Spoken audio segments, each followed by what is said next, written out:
Hello बच्चों, तो कैसे हो। चलो, आज हम नया टॉपिक शुरू करने वाले हैं। ड्रिफ्ट वेलोसिटी के बारे में बात करेंगे, ठीक है। तो ड्रिफ्ट वेलोसिटी क्या होता है, देखो, the average velocity acquired by free electron in the opposite direction of electric field. मैंने क्या बोला? The average velocity acquired by free electron in the opposite direction of electric field. Electric field के opposite direction में जो average velocity electron के द्वारा acquire किया जाएगा उसी को हम ड्रिफ्ट वेलोसिटी कहते हैं। जैसे सपोज करो कि आपके घर के बाहर बूंदी के लड्डू का ना लड्डू बट रहा है, ठीक है। मान लो देसी घी में बना हुआ है ना, बूंदी के लड्डू बन रहे हैं और वो बटने वाले थोड़ी देर में। तो आपको खुशबू आई उधर से, ठीक है। आप उस खुशबू के ऑपोजिट डायरेक्शन में दौड़ के गए। तो आप क्या कर रहे हो, खुशबू जो आ रहा है आपके तरफ, मतलब आ रही है खुशबू, उसके ऑपोजिट डायरेक्शन में आप दौड़ के गए। ये सुनो, इसी तरह इलेक्ट्रिक फील्ड क्या होता है ना, मतलब इलेक्ट्रॉन क्या करता है कि एनर्जी कहीं दूर बन रहा होता है, ठीक है। एनर्जी कहीं दूर बन रहा होता है, उसको लेके आने के लिए ट्रांसपोर्टेशन का काम करता है। इलेक्ट्रॉन जो है एक्चुअली में एनर्जी को कहीं से उठा के लेके आ रहा है। ट्रांसपोर्टेशन का काम करता है, सॉरी बच्चों, ट्रांसपोर्टेशन का काम करता है। ये ट्रांसपोर्टेशन का काम कैसे होता है आप ये समझो। सपोज करो कि कोई डैम है, डैम में बहुत सारा वाटर स्टोर है, तो वहां पोटेंशियल एनर्जी है। अरे, पोटेंशियल एनर्जी डैम में स्टोर है। अब वो गिरेगा, टरबाइन घूमेगा तो करंट बनेगा। मतलब टरबाइन का काम क्या है, टरबाइन घूमेगा जिसकी वजह से डायनेमो उसको कन्वर्ट करेगा, किसको, पोटेंशियल एनर्जी को, किस में, वहां जो मैकेनिकल एनर्जी है उसको कन्वर्ट कर दिया इलेक्ट्रिकल एनर्जी में। अब उसको लेके कौन आ रहा है, इलेक्ट्रॉन लेके आ रहा है। तो इलेक्ट्रॉन इधर से दौरे दौरे वहां जाएगा, एनर्जी उठाएगा, लेके आएगा। तो अब इस बात को समझो कि इलेक्ट्रॉन वहां गया, उठाया एनर्जी, फिर लेके आया। तो ट्रांसपोर्टेशन का काम कौन करता है, इलेक्ट्रॉन करता है। समझ में आया क्या? तो average velocity is acquired by free electron in the opposite direction of electric field is called drift velocity. Clear है? ड्रिफ्ट वेलोसिटी समझ में आया। अब अगर मैं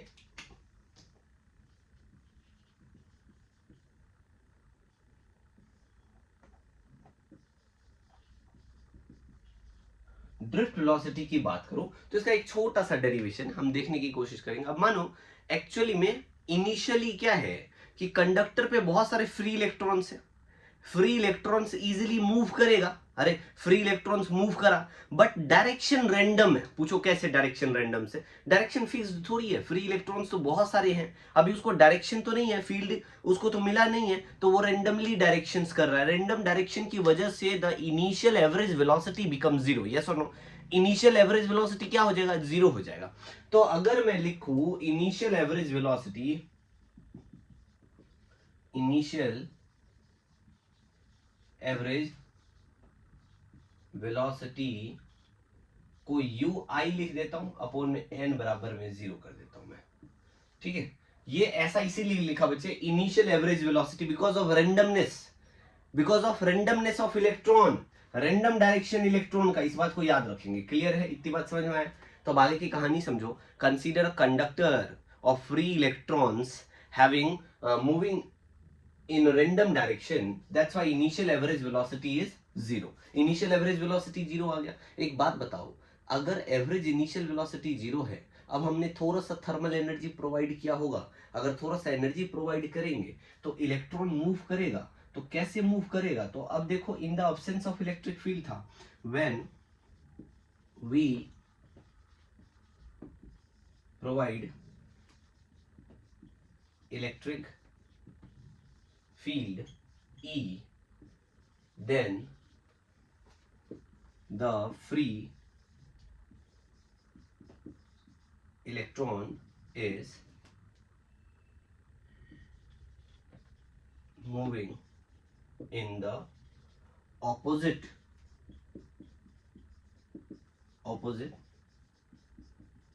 direction and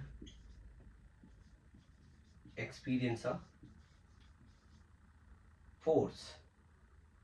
So the acceleration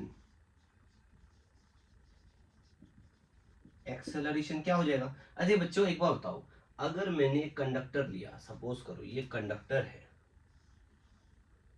ये कंडक्टर है, इसमें इलेक्ट्रिक फील्ड इस डायरेक्शन में है और इलेक्ट्रॉन उसके ऑपोजिट आ रहा है। इलेक्ट्रॉन किधर आ रहा है?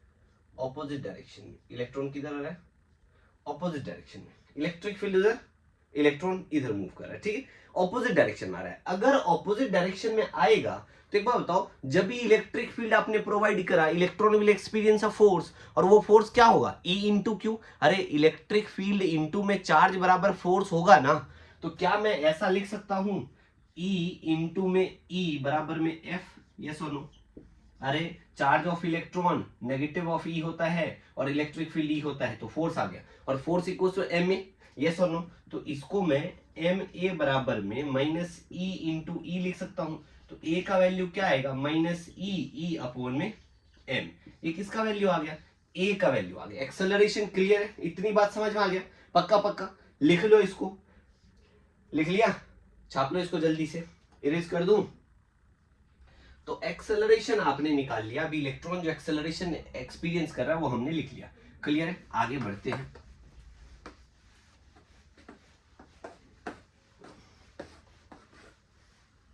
तो एक बार बताओ, v1 जो आएगा, वेलोसिटी ऑफ फर्स्ट इलेक्ट्रॉन का वेलोसिटी निकालो, क्या आएगा, u1 प्लस में a इंटू में t1, इसी तरह v2 u2 प्लस में a t2, इसी तरह vn बराबर क्या हो जाएगा, सिमिलरली un प्लस में a tn, यही तो आएगा।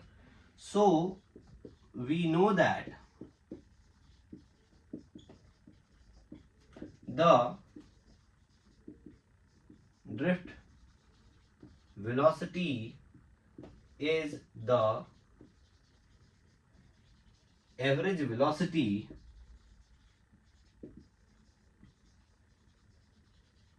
gained by free electron in the opposite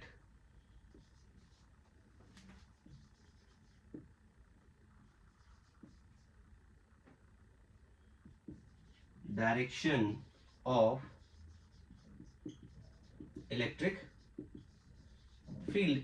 एक बार बताओ, एवरेज वेलोसिटी, एवरेज का क्या फॉर्मूला होता है, सम ऑफ ऑब्जर्वेशन अपॉन में number of observation.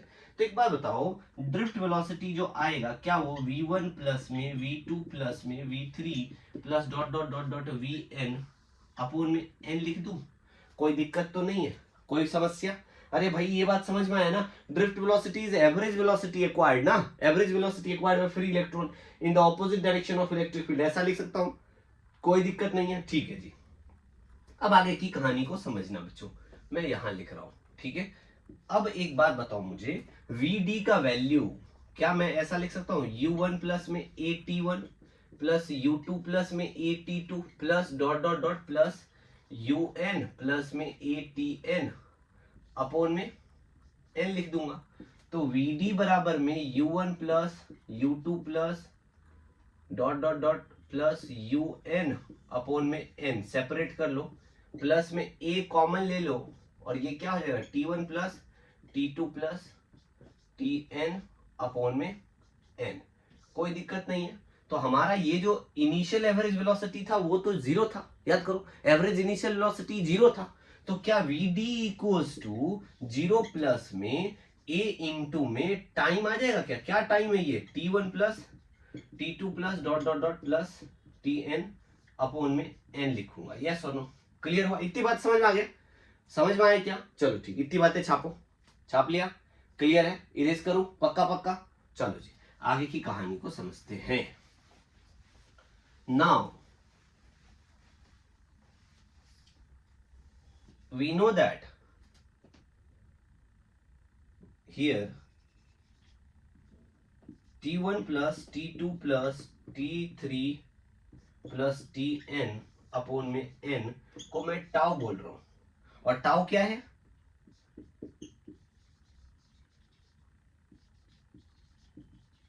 Relaxation time, क्या कहते हैं इसको, रिलैक्सेशन टाइम कहते हैं बच्चों, इसको रिलैक्सेशन टाइम कहते हैं, टाउ को relaxation time. Relaxation time the average time of the collision of electrons electron जब निकला होगा, मान लो अरे अपने शेल से निकला तो वहां एक कर्नल्स बन गया, मतलब जो पॉजिटिव चार्ज है ना उसको कर्नल्स भी कहते हैं बच्चों। वहां एक पॉजिटिव चार्ज, फिर वहां से वो हटेगा दूसरे जगह पहुंचेगा, रेंडमनेस था। अब आपने डायरेक्शन दे दिया, इलेक्ट्रिक फील्ड की वजह से डायरेक्शन मिल गया, वो अब एक ही डायरेक्शन में जा रहा है, ठीक है। तो वहां क्या था, उससे में जितना कोलिजन रेट था ईच एंड एवरी इलेक्ट्रॉन की अगर बात करें तो एवरेज टाइम ही तो लेंगे जिसको रिलैक्सेशन टाइम कहते हैं। तो एक बार बताओ वीडी का वैल्यू क्या आ जाएगा, वीडी इक्वल्स टू एल, हमारे पास ए इज एक्सेलरेशन इनटू में टाउ लिख सकते हो, और एक्सेलरेशन आपने निकाला था कितना, वीडी बराबर में क्या हो जाएगा भाई, ए का वैल्यू माइनस ई अपॉन में एम था इनटू में टाउ लिखोगे, क्लियर है। Tau is a relaxation time, the average time, clear है। ये आ गया ड्रिफ्ट वेलोसिटी का रिलेशन, क्लियर है। जल्दी लिखो, जल्दी लिखो, इरेज करूं, आगे बढ़े क्या, पक्का पक्का समझ में आ गया, चलो जी आगे बढ़ते हैं।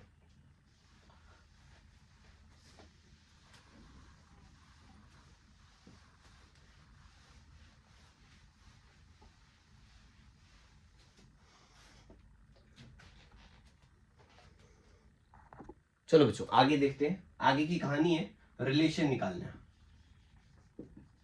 Relation between electric field and drift velocity. ये हमें रिलेशन जानने की आवश्यकता है। तो इस रिलेशन को समझने के लिए बहुत बेसिक से हम एक टर्म को उठाते हैं, क्या, suppose a potential difference V is applied across a conductor of length L and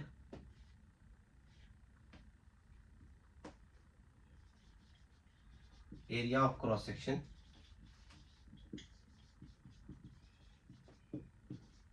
A. If electric field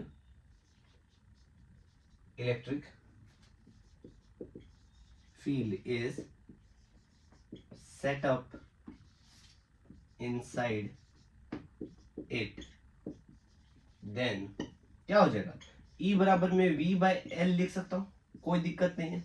अरे इलेक्ट्रिक फील्ड बराबर यही तो होगा V by L, electric field हमारे पास आ गया।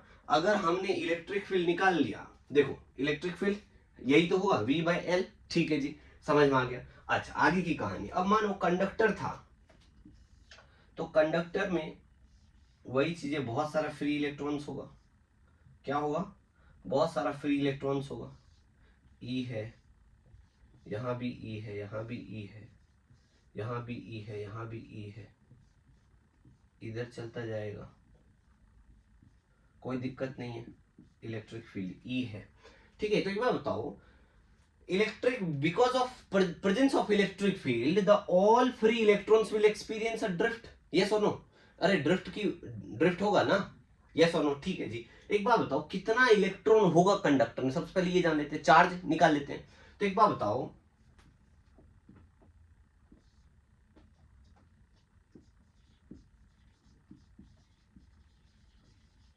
टोटल चार्ज Q है, Q इक्वल्स टू क्या लिखूंगा, नंबर ऑफ इलेक्ट्रॉन, जितना इसमें फ्लो कर रहा है, नंबर ऑफ इलेक्ट्रॉन, अच्छा कितना लेंथ तक कर रहा है और कितना क्रॉस सेक्शनल एरिया है, तो यह क्या लिखूंगा, Q equals to N E into में क्या हो जाएगा, एरिया इंटू में लेंथ, यही तो होगा, टोटल चार्ज आ गया।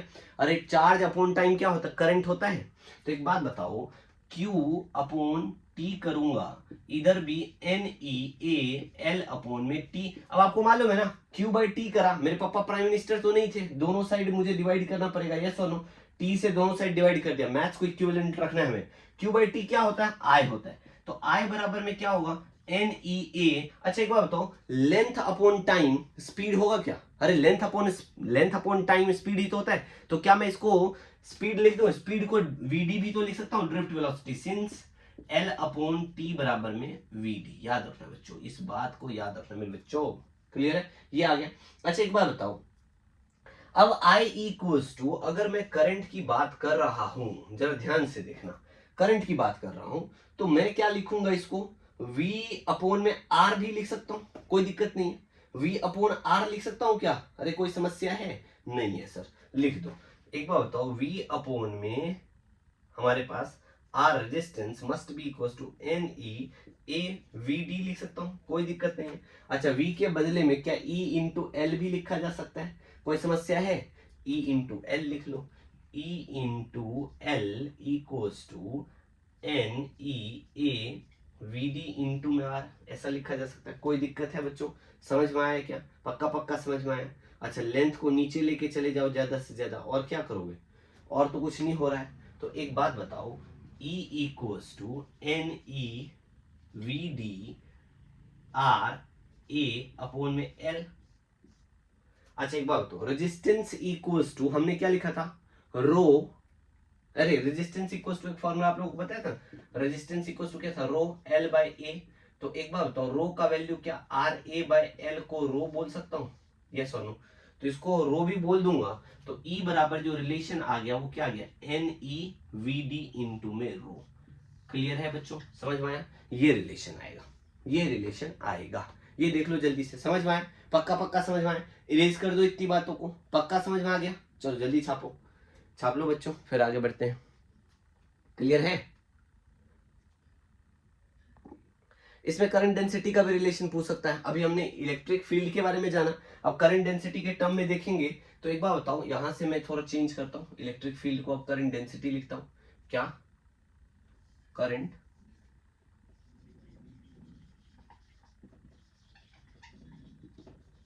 Current density and drift velocity. तो चलो इसको मैं यहां से काट देता हूं, ये इसकी जरूरत नहीं है हमें, हमें यहीं से मिल जाएगा। देखो करंट डेंसिटी क्या होगा, अब ये तो समझ में आ गया, I equals to N E A we D आ गया। ये सुनो, इतनी सी बात क्लियर है बच्चों? इतना समझ में आ गया ना? अब देखो, अब मैं एक नया रिलेशन ड्रॉ कर रहा हूं, सब कुछ सेम ही रहेगा, क्या चेंजेस लाना है? हमें मालूम है कि आई अपॉन में ए कर दो। अरे ए यहाँ पे मल्टीप्लाई में है ना, इधर जाएगा तो डिवीजन में आ जाएगा, तो क्या आ जाएगा?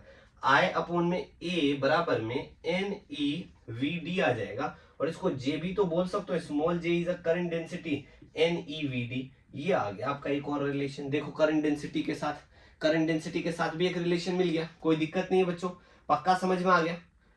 ठीक है, अब एक बड़ा इंपॉर्टेंट चीज करने वाले हैं, deduction of Ohm's law from drift velocity. ठीक है, इसको देखेंगे, जल्दी से इसको छाप लो, पहले लिख लो जल्दी से। आगे देखो बच्चों, आगे हमें लिखना है deduction of Ohm's law. Drift velocity की वजह से हम ओम्स लॉ को निकालने वाले हैं, ओम्स लॉ को डिडक्शन करने वाले हैं। तो देखो क्या है, when a potential difference V is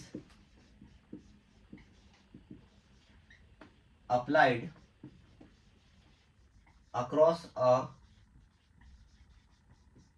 conductor of length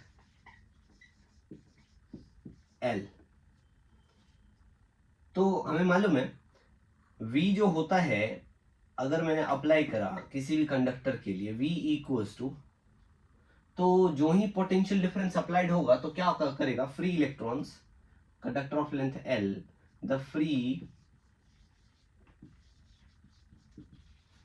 electron is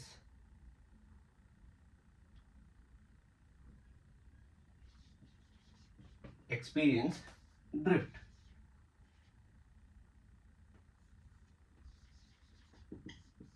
drift drift करेगा तो वी डी इक्वल्स टू क्या हो जाएगा? देखो वी डी का वैल्यू निकालेंगे, एक्सपीरियंस कर रहा है वी। एक बार बताओ, वी इक्वल्स टू क्या मैं ऐसा लिख सकता हूँ? आई आर, कोई दिक्कत नहीं है, V equals to I R ही होता है, V equals to I R होता है, इतनी बात क्लियर है। अब आगे की कहानी समझते हैं जरा, V equals to I R लिख सकता हूँ मैं। तो एक बात बताओ, ये ड्रिफ्ट वेलोसिटी एक्सपीरियंस कर रहे हैं, तो ड्रिफ्ट वेलोसिटी का एक काम करो, पहले ड्रिफ्ट वेलोसिटी का टर्म लिख लो। Drift velocity V D equals to E minus E upon में एम इंटू में टाउ, कोई दिक्कत नहीं है, ये ड्रिफ्ट वेलोसिटी। अच्छा एक बात तो, कंडक्टर में जब पोटेंशियल डिफरेंस अप्लाई करा हमने, तो कुछ ना कुछ तो करंट फ्लो कर रहा है। अगर करंट फ्लो कर रहा है तो we know that I equals to क्या लिखा था हमने? N E A we D लिखा था, कोई दिक्कत नहीं है।